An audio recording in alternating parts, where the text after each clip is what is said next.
Halo, di sini saya akan mempresentasikan materi mata kuliah yang sudah dipelajari selama 1 semester.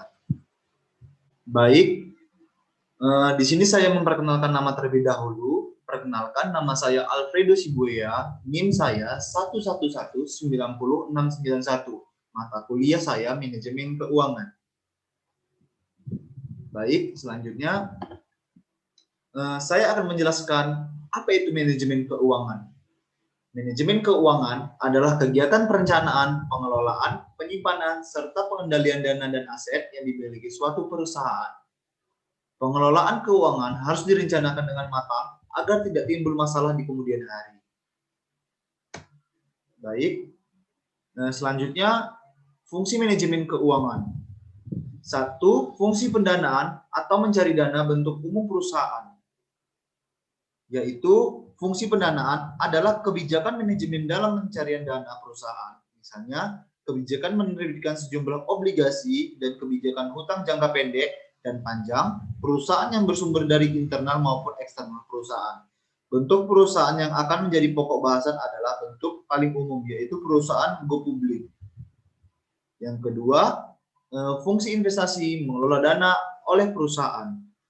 Fungsi investasi adalah kebijakan penanaman modal perusahaan kepada aktiva tetap atau fixed asset seperti gedung, tanah, dan peralatan atau mesin, maupun aktiva finansial berupa surat-surat berharga misalnya saham dan obligasi atau aktivitas untuk menginvestasikan dana pada berbagai aktiva. Salah satu dana diperoleh saham dibeli oleh investor, maka dana perlu diolah agar dapat meningkatkan profit.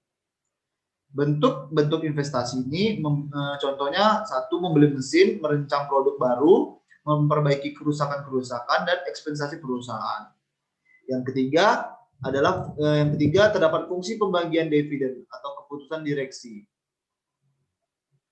Fungsi pembagian dividen adalah keputusan direksi apakah laba yang dihasilkan perusahaan pada akhir periode dibagikan kepada para pemilik saham atau dividen. Laba tersebut ditahan sebagai penambahan modal perusahaan yang akan digunakan dalam kegiatan atau investasi pembangunan perusahaan di masa mendatang. Profit yang dihasilkan oleh perusahaan akan dibagikan ke dalam beberapa bentuk. 1. Ditahan atau remitted earning. 2. Dibagikan ke kreditur atau jika dana juga melibatkan hutang bank. Yang ketiga, dibagikan kepada investor dalam bentuk dividen saham. Selanjutnya, fungsi pendanaan. Yang pertama itu mengapa memerlukan pendanaan? Karena perusahaan itu memerlukan dana apabila tidak memenuhi permintaan atau volume melebihi kemampuan yang dimiliki saat ini. Selanjutnya itu klarifikasi pendanaan. Terdapat tiga kategori, yaitu 1. Periode. Yang pertama itu periode jangka panjang, yang kedua itu jangka pendek. Selanjutnya yang kedua itu kepemilikan. Yang pertama itu terdapat pemilik dana, dan selanjutnya itu dana pinjaman. Yang ketiga terdapat sumber generasi. Sumber generasi ini termasuk dari eksternal, dan yang kedua ini sumber dari internal. Sumber internal ini merupakan laba yang tidak dibagikan kepada pemegang saham atau kreditur, tetapi ditahan untuk digunakan pada tahun operasional selanjutnya. Selanjutnya, prinsip memilih sumber dana. Di antaranya adalah laba ditahan, modal saham menerbitkan saham, hutang jangka panjang, dan juga hutang jangka pendek. Rumus menghitung laba ditahan adalah laba ditahan sama dengan laba bersih dikurang dividen yang dibayarkan. Keterangannya adalah KS sama dengan biaya ditahan, B0 dividen yang dibagikan tahun sebelumnya, dan P0 sama dengan harga saham, dan G tingkat pertumbuhan saham seperti rumus di samping. Fungsi pendanaan, biaya saham biasa.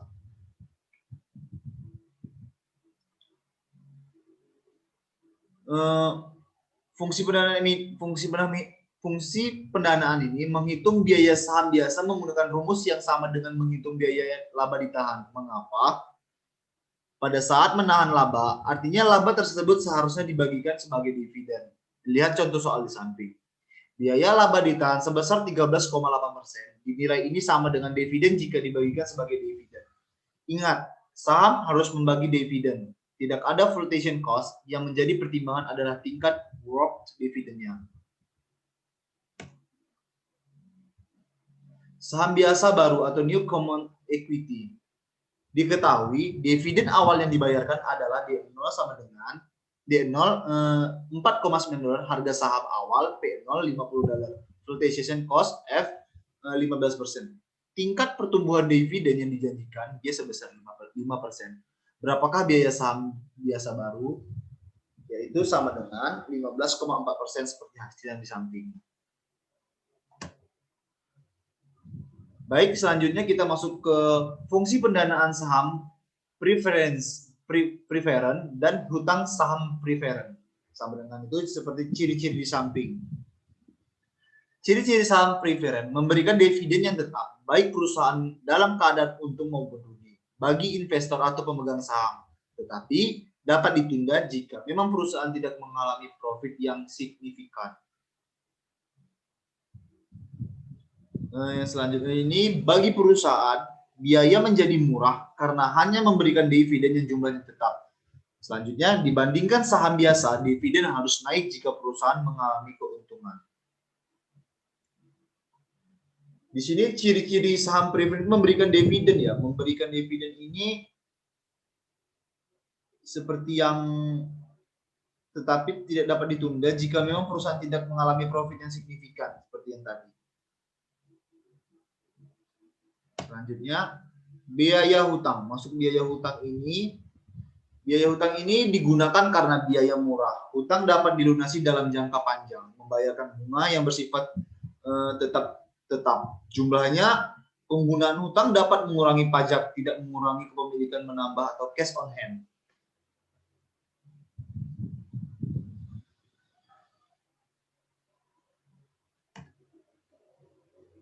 Yang selanjutnya ini masuk nilai waktu uang.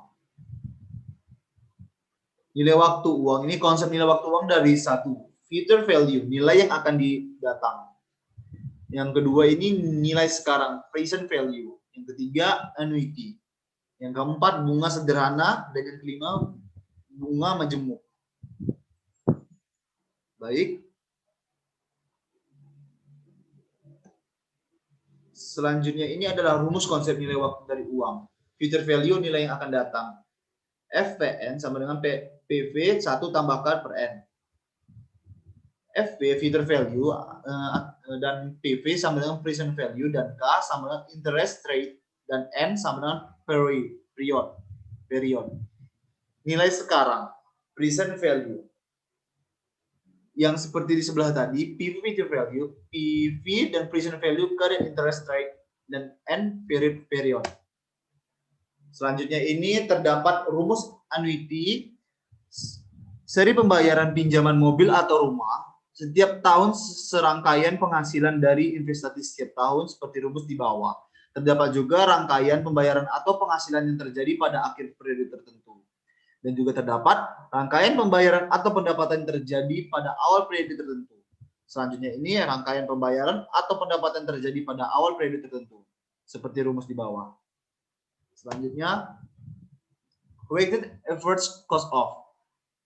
Keterangannya ini KPS biaya saham preferen, dan WPS proporsi saham preferen, KDAT biaya hutang setelah pajak, WDAT proporsi hutang setelah pajak, KRE biaya laba ditahan, WRE sama dengan proporsi laba ditahan, KSE sama dengan biaya saham biasa, proporsi saham biasa, biaya saham biasa baru, dan selanjutnya WA proporsi saham biasa baru. Baik, selanjutnya ini kita masuk ke capital budgeting. Terdapat dua, yaitu investasi pada modal atau dana dapat berupa satu, pembelian penggantian aset tetap seperti tanah, bangunan, dan mesin. Yang kedua, pengembangan produk yang sudah ada, pembuatan produk baru. Tujuannya capital budgeting adalah modernisasi atau pembaruan, efisiensi, pencapaian skala produksi tertentu.